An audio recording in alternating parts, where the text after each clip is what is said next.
Today I'm analyzing Ikea. They are a global homeware and DIY furniture retail store. I'm going to share 3 SEO insights from their traffic graph, their directory structure, and their site navigation. Let's get started. This is what Ikea's traffic graph looks like. This is a metric called the Site Visibility Index, which measures the visibility that a website enjoys in Google search results over time. So in 2020, it was at 81.73, and now in 2025, it's sitting at 190.26, which is huge. Now, no website can have this sort of a graph unless they have a proactive SEO strategy. So clearly, this signals that Ikea is investing heavily in their search engine optimization despite being such a big brand. Also, it shows us that there's a lot of noise about AI and generative engine optimization, and that all is valid. Concerns are valid for non-transactional and information-related queries because those are the ones that are losing clicks in Google search results. But for a transactional website, you can see that the graph is only trending up and they're still selling very well.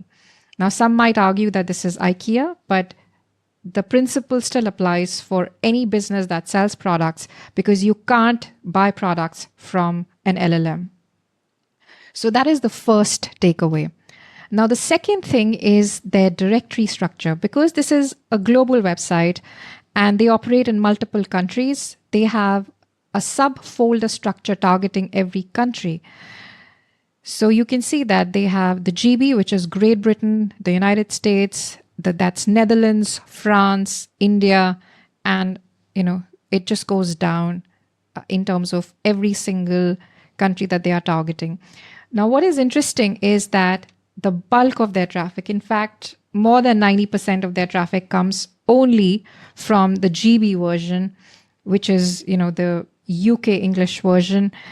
And US is a very, very distant second.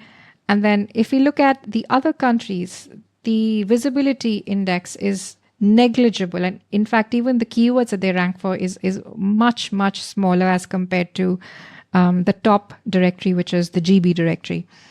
So because they are a global store and they obviously also have chains, this tells me that they are mostly probably relying on footfalls to their stores when they are selling products in any of these different countries.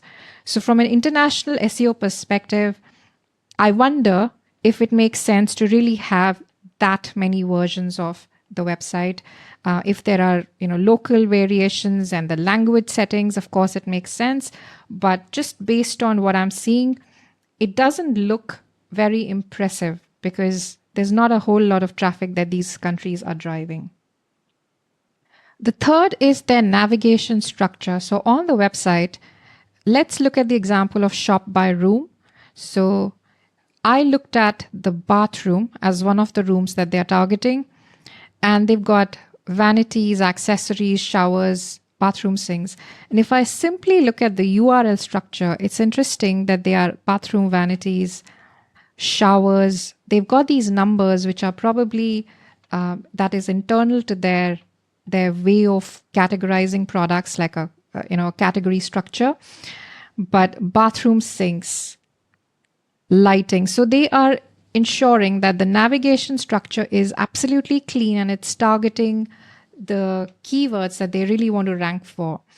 And if I further look at all of these pages, they are very well optimized with not just products, but also relevant content. There is a montage of images together, which again lead to products and links to these products. So overall, they have a very solid navigation structure. And just based on this mini analysis where I've barely scratched the surface, I think they are a brilliant and excellent performer in terms of their SEO optimization score. If you like this video, you can sign up for a free 15-minute SEO consultation by scanning the QR code below.